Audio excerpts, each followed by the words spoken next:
Pretty normal. Something did feel off about him. As soon as I saw him, something felt off about him. He looked pretty scary. He didn't look like he was okay. He was very timid. He was always with his head down, long hair covering his face. But I didn't want to speak up yesterday after seeing the photos because anything can change from when those pictures were taken, and he looked to be a lot slimmer. But as soon as I saw the pictures, I'm like, that's him. He just looked slimmer. Like I said, he was on the run. He probably didn't eat or, took care of himself. He looked pretty confused. I don't know how to describe it. I saw him. His eyes just looked sunken. Pretty kind of like soulless is what I could describe.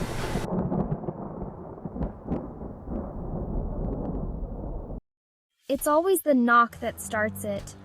A quiet, polite tapping at the door, soft enough not to wake the whole house, but firm enough to stir the person closest to it. A whisper in the middle of the night. A subtle violation of what we consider safe.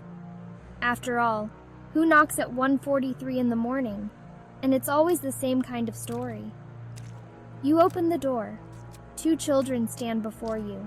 Sometimes a boy and a girl. Sometimes 2 boys. They look young, no older than 13. They wear odd clothes. Not dirty, but outdated. One wears a windbreaker from the 80s. Another a faded hoodie with no brand. They seem off, but you can't place it. It isn't until you really look at their eyes that you understand something is wrong. Those aren't the eyes of a child. They aren't the eyes of anything human. They are completely black. No whites, no iris, just pools of endless darkness. And then they speak. We're lost. Can we come in and use your phone? Your stomach turns. A cold sweat creeps down your back. The words are harmless, but something inside screams, don't let them in. The modern era of Black-Eyed Kids began with one man, Brian Bethel. In 1996, he was sitting in his car late at night in Abilene, Texas. He was parked in front of a movie theater, writing a check to pay his internet bill. That's when 2 boys approached his window. They looked like normal kids at first. One was around 13, the other closer to 9. They said they needed a ride to their mother's house. They wanted to see a movie but had forgotten their money. Could he give them a lift? Something was off. Brian felt a rising sense of dread. The boys were polite but robotic. Their words were practiced, rehearsed. He realized with mounting horror that his hand was slowly reaching toward the door lock. He was about to let them in, against every instinct in his body. Then he looked into their eyes. They were black. Pitch black. No pupils, no shine, just void. Brian sped away in terror. He didn't even look back. He shared his experience in an online forum. What he didn't expect was the flood of similar stories that would follow. Stories from across the country, across the globe, all describing the same thing. Pale kids, blank expressions, and solid black eyes.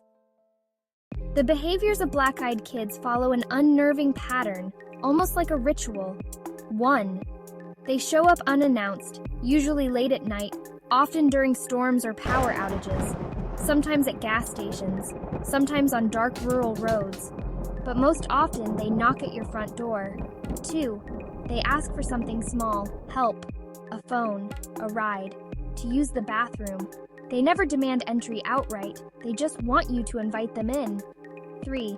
They never quite sound right. Their speech is too formal. Their phrasing is odd. Witnesses often describe their words as sounding off, like a bad actor trying to be a kid. 4. They escalate when refused. Their calm turns cold. Their voices flatten. Their eyes become more intense. Sometimes they begin to show anger. One woman reported the kids saying, "We can't come in unless you say it's okay," over and over, like a chant. 5. They vanish if you hold firm. Most witnesses report that if you close the door or drive away, the kids don't follow. They just stand there, watching, until they vanish. Some claim to have seen them outside their windows for nights afterward. What they really want, no one knows.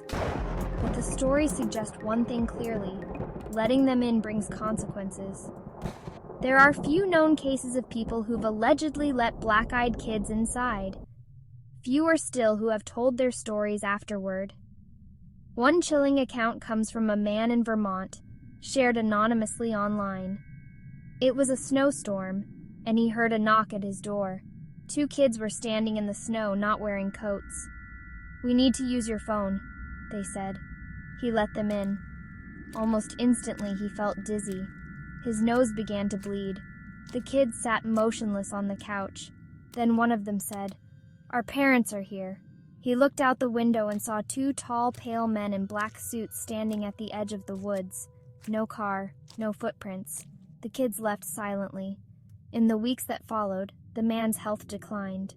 His wife began to see shadowy figures in the house. Their cats died. Electronics malfunctioned. Eventually, they moved out. But the dread followed them. Another woman from Oregon claimed she let a black-eyed girl into her apartment to use the bathroom. The girl stood in the hall and didn't move. When asked what she was doing, she simply said, "Waiting." Within a month, the woman lost her job, developed migraines, and attempted suicide. She survived, but swears the girl still visits her dreams. So what are they? What is the origin of the black-eyed kids? There are many theories, none of them comforting. Demonic entities, the most popular explanation. The need to be invited lines up with folklore about demons and vampires. Perhaps these creatures are evil spirits in disguise, seeking permission to enter and corrupt your home, your mind, your soul. Aliens or hybrids. Some believe they are alien-human hybrids. Their off-behavior, telepathic effects, and emotionless speech could be signs of an extraterrestrial origin. The black eyes might be an alien trait poorly hidden. Interdimensional beings? A fringe but growing theory suggests Becks are travelers from a parallel dimension or another layer of reality. They wear human suits but can't get everything right, especially not the eyes. They need permission to sink into our world. Government experiments. Others believe they are psychic experiments gone rogue, children trained in mental manipulation. But if that's true, what's the goal? And who's watching? The scariest theory of all, that they are death itself, messengers, omens. If you see them, you've already been marked. Skeptics dismiss black-eyed kids as internet creepypasta, and it's true, the stories exploded online in the early 2000s. But there are reports that predate the internet, found in old folklore, obscure journals, and even Native American stories of black-eyed spirit children, mass hallucination, shared delusion, or something much older, much darker, and still out there. Whether real or myth, the black-eyed kids are more than just a campfire story. They've become a modern myth, part demon, part omen, part psychological mirror. They reflect our fear of the unknown, the unnatural, and the loss of control.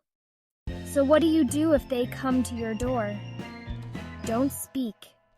Don't ask questions. Don't stare too long into their eyes. Just close the door, lock it, and pray they don't come back. Because once you let them in, you're not just giving up your home, you're giving up a piece of your soul.